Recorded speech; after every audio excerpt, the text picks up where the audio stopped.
Welcome everybody back to Boost in Motion, guys, and today I want to give you guys a world record update. Actually, two in the last 2 weeks. So guys, let's jump into the video. First thing, shout out to my whole Boost in Motion family. Much love. I appreciate you guys for your support. And if you're new to Boost in Motion channel, I'm Boost, and today let's talk about it, right? So we had two records in the last 2 weeks. Yes, two records in the last 2 weeks for the VR30 community. Not for the Q50s, not for the Q60s, for the Nissan Z. So first we're going to start with Mark. Shout out to Mark from Sonic Tuned. So a couple years ago, AMS got their Z, went after the record for the unopened block, pretty much stock everything, a couple of things thrown on the car, tune and everything, and they did pretty much a high 9-second pass. About a couple years later, or less than a year, a little over a year later, year and a half, whatever, Mark came out with his own one-man army build, and he went after the record, and he achieved it. So let's take a quick look at it, and let's look at what he exactly did. So he had the fastest stock Z numbers, hybrid turbo, fastest 60 to 130, fastest a quarter mile, fastest stock engine, and fastest Z period. Now this is his draggy. If you guys want to take a look at his draggy, he did a 9.7, and you can see his 60 to 130s is in the fives. His DA is still pretty high. It's not great DA. He's about 600 feet above sea level, and it's about 70-degree weather, right? And if you look at his 60 foot, he checked off at a 1.5, almost a 1.6. And at the 8th, he was at 114, and he has at 142 miles an hour at the end of the quarter. And the slope isn't too bad. I mean, it does taper off at the end. I'm sorry, but it tapers off. But that's like the end. But nonetheless, this is great. This is like normal DA that for a lot of people. This is regular summer weather and 600 feet above sea level. So it's not the best glory. It's not a glory run, as I would say. There's no glory run here, right? This is his trap slip, and his video.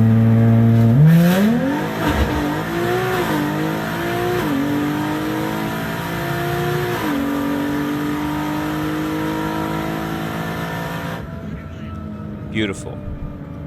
Nice. Video outside. Car take off. This car's taking off fast, man. Beautiful. So, that was a new record as of 5/16/2025. I waited a little bit before I shot this video because we know what was going to happen. Let me just click off one more time just to see what else was written in here. Even if only for a day, this car currently holds every single Z record. It was very humid today with the track temperatures of 105, ambient temps in the low 80s, peak boost at 24 psi through the Z1 turbos, new VRX80 turbos tapering to 24 psi to 18 in fifth gear on a spicy blend. The goal was to try and set the new personal best and drive the car into the trailer or off the trailer, whatever. This engine has not been in the car for all the above records and still is going strong. I think I finally found a limit to the stock trans as it started to slip between shifts today. And then he talks about the transmission. He says, I am running AMS's fuel system, air to water intercoolers, custom ice box, can flex, and 3.25 beast intakes. I can't wait to see the car get out on a cooler day, as I think we can get deeper in the nines. Stay tuned. Shout out to Sonic Tune for that. So you already know what happened next. AMS pulled up. They pulled up, and about a week later after that, here they come here. Let's press play. Let me see. I want to make sure the video is clear for you guys. I'm sorry. All right. Let's press play. Oh my God, are you kidding me?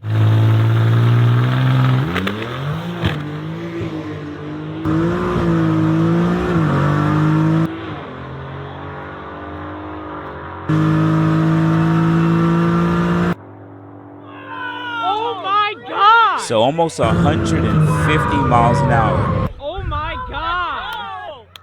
Hell yes! Yes! Oh my God! Are you kidding me? 9.2. Whew. Listen.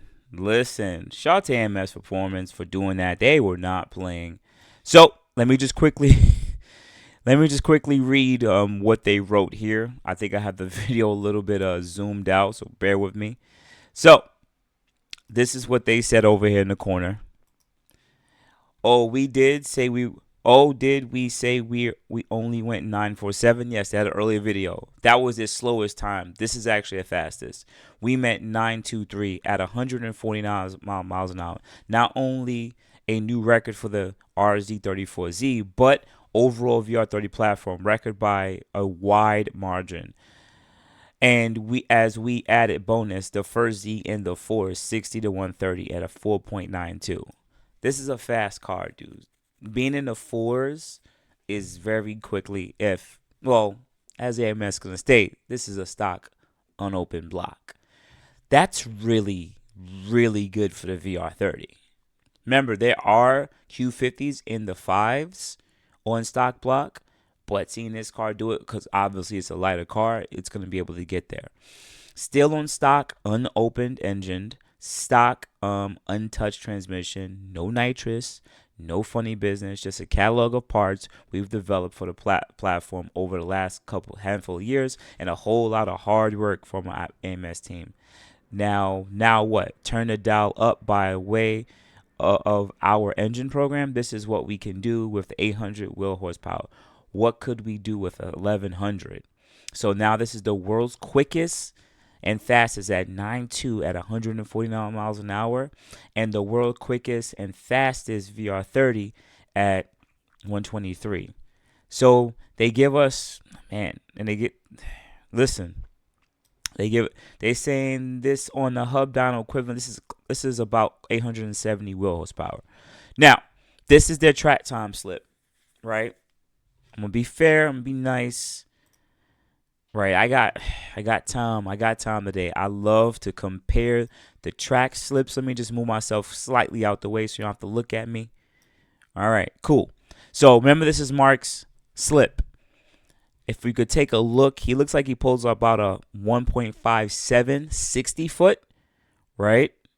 Remember, guys, the quicker your 60 foots usually adds to the end of the track. So let's say he can bring this 1 to 1.57 to a 147. That could have been like a 9.5 pass if he would have pulled like a 1.47 60 foot, right? Now let's compare that to AMS's one, right? They got a 1.14. So they're almost, 5.7, 0.57, that almost 2. Let's be fair, almost 2. So you can see how that will push the times down so much more at the end of the track. So they might have pulled like a 1.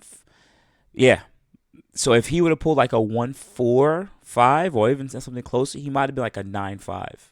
Yep. It's all in the 60 foot. And the thing is, they left out really good. Their suspension setup. His suspension setup too, but you can see a slight little, but once again, I'm not a driver. I'm just noticing. At the end of the day, the car did what they got to do. Both cars did what they have to do. Now, let's get back over to, I would say, the 8th. Let's see. Look at the 8th. So his 8th is at, no. Let's get off of that. Let's go to 330. His is at 4.17, right? 330. Their 330 is 3.8, almost 3.9. So they're already ahead and getting faster, because you're gonna start seeing the time start to spread out. Remember, 60 foot was 1.4, right? His was 1.57. Now his 330, their 330 is almost 3.9. His about 4.176. So they're still about 2 seconds, about 0.20 within each other. Then I can barely see here. I think the 660 is 6.3, right? 6.3, that's his, and theirs is 5.9. So if they were racing next to each other, they already gained about 2/10 of acceleration while now moving. They're already moving, so they're gaining more miles an hour. So that whatever they did there, that could be attributed to weight. That could be attributed to tune. That could be attributed to maybe better, fairer conditions out there. What if it's a cooler? This is Chicago versus maybe Massachusetts. Maybe it's a cooler day. Listen, heat has a lot to do with this, guys. I'm not saying AMS had a glory run here, but what I'm saying here is if they have cooler weather, better DA, yeah, their cars absolutely perform a lot better when you come to the temperature and DA outside. Absolutely. But listen, they gained 2/10, point 20 on them, or 2/10 on him. So it's about 4 ahead now, right? And let's look at the mile an hour. This mile an hour was at 112, slightly above 112, and theirs is already at 119. I'm gonna be honest with y'all.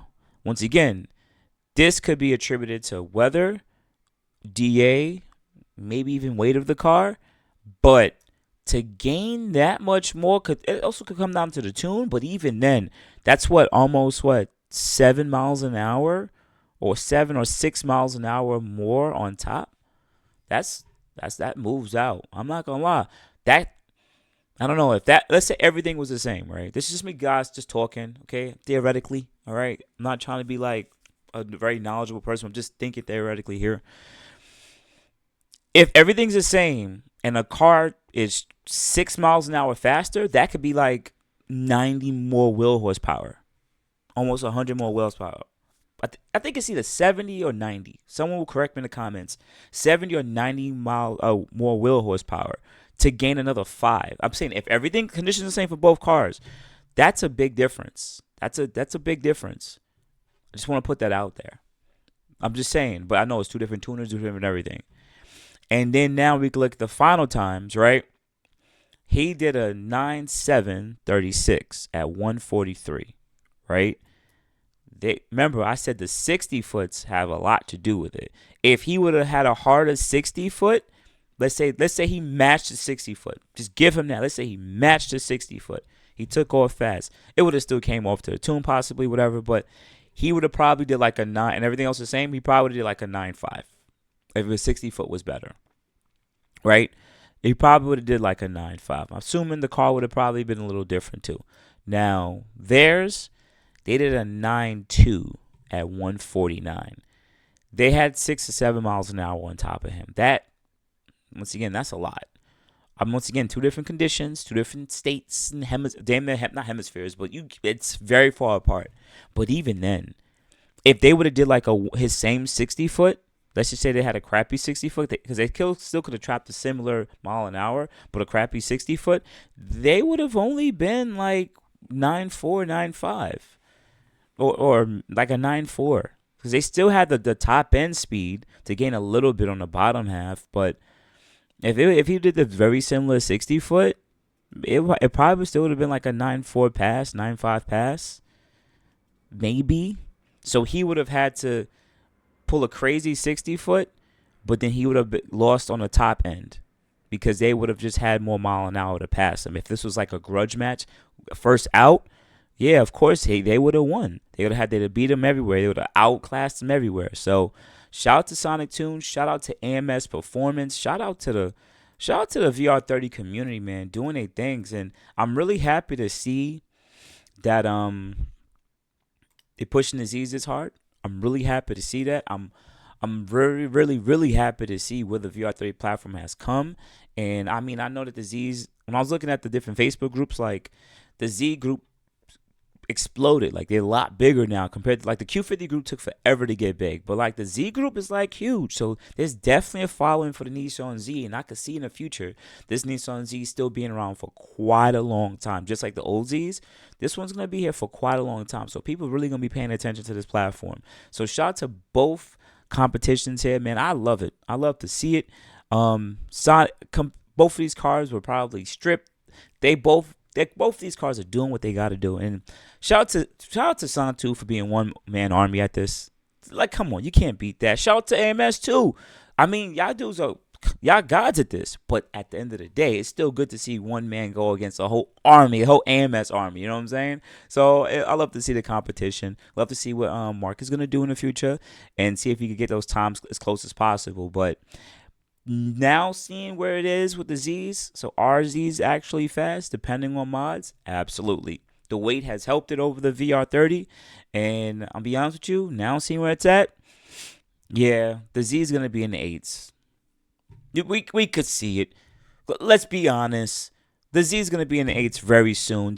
If you do anything as a similar setup as AMS has done, if they are on stock transmitters, like everything, maybe some trans tuning that's going on right now, with the non-speed, maybe there is a little bit more there that can help out. We don't know. Whatever. We don't know. But nonetheless, depending on their mods, listen, some rods, upgraded pistons. You can probably still keep it open deck if you really want. I don't know. IMS you guys at this.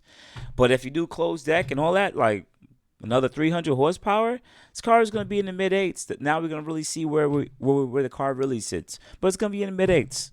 So I can't wait to see this. This is going to be great, man. Hopefully we get to see Q50s being fast again. I would love to see a Q50 at a 9.2. I don't know. The weight is just not there. I know. The weight is just... A Q50 would have to... For a Q50 to run this similar time of like a 9.2, it would... Two things would have to happen in my head. Of course, it would have to be a built motor, right? And it would have to make like 300 to 400 more wheels. So if you made 800 here, the Q50 would have to be making like 1,100 wheel, right? And because it would have to pick up the horsepower for the weight issue that it has. You see what I'm saying? So the Z could be low 3,000s, right? And the Q50 could be like 3,400, right? But it still has 500 pounds of weight. So it would need more power to weight ratio, as you heard, just to make similar times and everything. But then it also doesn't have a 9-speed transmission. So I'm assuming the gear ratios are a lot better here, shorter maybe. So it makes those 60 foots a lot better, and it's just different. But I'm happy, very happy to see this. So outside of that, guys, you have a good morning, good afternoon, good night. I have to update you guys on the Q50 build. I didn't do anything yet. I think it's the season. Tis the season. It's about to be June 1st, and I haven't boosted the Q50 yet. Y'all can get mad at me. All right? So outside of that, guys, you have a good morning, good afternoon, good night. I appreciate it. You guys have a good day. Thank you.